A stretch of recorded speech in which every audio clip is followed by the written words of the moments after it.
What's up, guys? It's Brian from Hash Hub. It's about 8:47 a.m. Eastern Time, February 28, 2018, coming to you with a trading video. Yes, a trading video. I know you're all shocked, but before we get to it, if you guys are new to us, hit that subscribe button, hit the notification bell, because we got a lot of great technical analysis information going on here. Tutorials coming up soon. And on top of that, we also have giveaways. So who doesn't like getting things for free?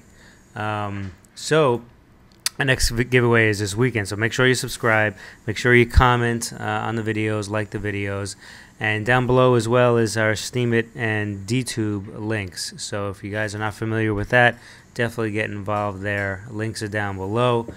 A follow, or a subscription on either one of those platforms, and also an upvote would be greatly appreciated. So let's get right into it here. We're looking at the 1 hour chart on Bitstamp for Bitcoin. And what are we looking at here? I think when we left off last night, I think we were around somewhere around here. Yeah, we were somewhere around here. I think we were on this candle right here. This candle looked super bullish, and these three candles in combination were looking very bullish. So anyway, regardless of the fact that this did come down, we have obviously the market shot up, right? So there's a good chance possibly that this may not have been the fifth wave, that now this is the fifth wave. You can count it like that. It makes sense in that manner. One thing I forgot to mention last night was this line right here that we had mistakenly not drawn, and so you could see as the market kind of broke off right here, it then tried to get back up above it, and then now it is falling back down again. So these small little trend lines kind of help identify what's going on really quickly. It's also great for like small, very small, short-term trade setups. So what's happened? The market has, run through. It kind of did a very small, like bullish trap here, kind of similar to what had happened here. Let's actually pull back real quick. Let's see. Yeah. So maybe this whole line overall can move up just a touch. Okay, maybe this whole line overall can move up just a touch. That may be a further refinement to make to it. Maybe I'll do that after the video. So it ran up. We were saying we were bearish on a 1 hour basis, thinking it was going to get down to at least somewhere around this 10,575 level, and it did exactly just that. It pierced through it. And then it came back above it. It tried to stay above, and then it broke back down. So now this 1 hour line is said and gone. Okay, so on a 1 hour basis, we are thinking that this is almost substantial enough as far as cyclicality is concerned. On a 1 hour basis, we may have a few more bars left to go, and then we think at least on a 1 hour basis, we may get a little bit of a pop. To the upside. So the next thing we're looking at is this right here, this 55 EMA, this one right here. Yeah, this 55 EMA. No, I'm sorry, this is the 200 EMA. What am I talking about? This is the 200 EMA. 200 EMA and the 55 EMA are all very close to the bottom here. Okay, 55 EMA is, this is a 200 moving average. This is a 55 EMA. My apologies. 55 EMA is basically sitting right on these candles. Right, I'd imagine this is providing some sort of support to the market. Right, what's right below it is a 200 moving average. All right, and I imagine that's also going to possibly provide some support. However, on a 4 hour basis, we are still looking at this level of 10,240. All right, 10,240. I could probably refine this a little bit more, but I think it's pretty accurate within 20 bucks, plus minus 20 bucks. So on a 4 hour basis, though, we're thinking that things still have some ways to go down. You can also see that on the Laguerre RSI. All right, we still think that possibly this has some time or continuation for it to come down.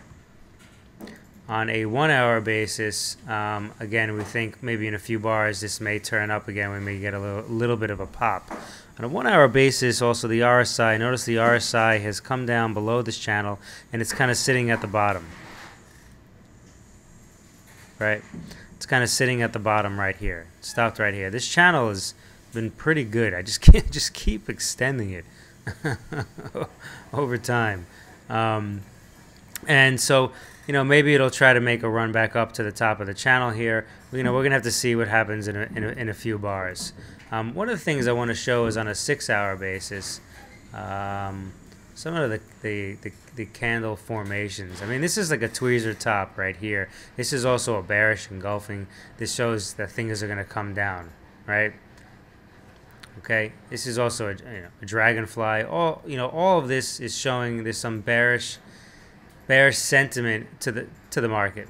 All right, and this is some of the things that we'd like to take a look at, you know, in combination with a lot of the other ways in which we obviously look at the markets that we've been speaking about, plus some more that we haven't never even spoken about just yet.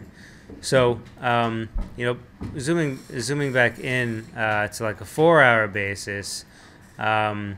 You know, this is looking kind of bearish too. I'd like this to possibly come down a bit more, and then this looks somewhat bearish, to say the least. So again, on a 4 hour basis, 10,240 is kind of that support zone that we're thinking about.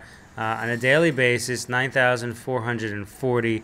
That's where we are going to think on a daily basis that if the market does continue to or begins to really turn over and come down, on a daily basis, that a possible place it could stop, at least in the interim, or at least take a pause, is 9,440. All right, so we are keeping a very keen eye on that. So if we go back to the 1 hour basis, just to recap. You know, again, we have the 55 EMA, the 200 moving average, all sitting right here at the bottom. Next stop, we believe, to the downside is on a 4 hour basis, 10,240. That doesn't mean that on a 1 hour basis it's not going to be significant. It's just that we look at things at two different time frames. And obviously, in a larger time frame, the swings are going to be larger. So therefore, the support and resistance lines should be of a larger scale. How do I even explain that? They should be of larger order. In other words, they should. I really not the best way to explain that. Yeah, I'm gonna have to try to figure out the best way really to explain that pretty simply. But basically, this is where we think you know, a significant landing zone could be on a 4 hour basis. Obviously, on a 1 hour basis, there would also be some congestion here too. So that's really about it. Yesterday, we were mentioning something that we had spoken about a long time ago, and that we're bringing it back again. Is this line? Let me pull this out. Is this line that we've drawn some time ago? Okay, it originates from here, it hits here, it also hits here, and you know, after this 9,440, you know, we could possibly try to kind of correct back down to this level. That is a very good possibility. It's a very good possibility.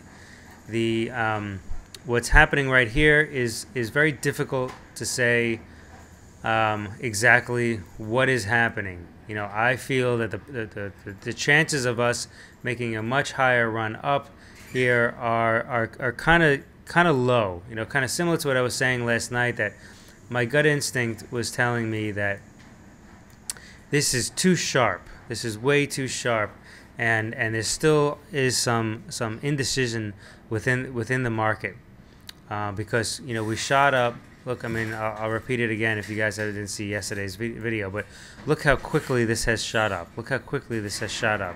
Okay, here too. And then look at the consolidation zones, right? The consolidation zones with respect to how quickly this shot up, the consolidation zones are pretty big, all right?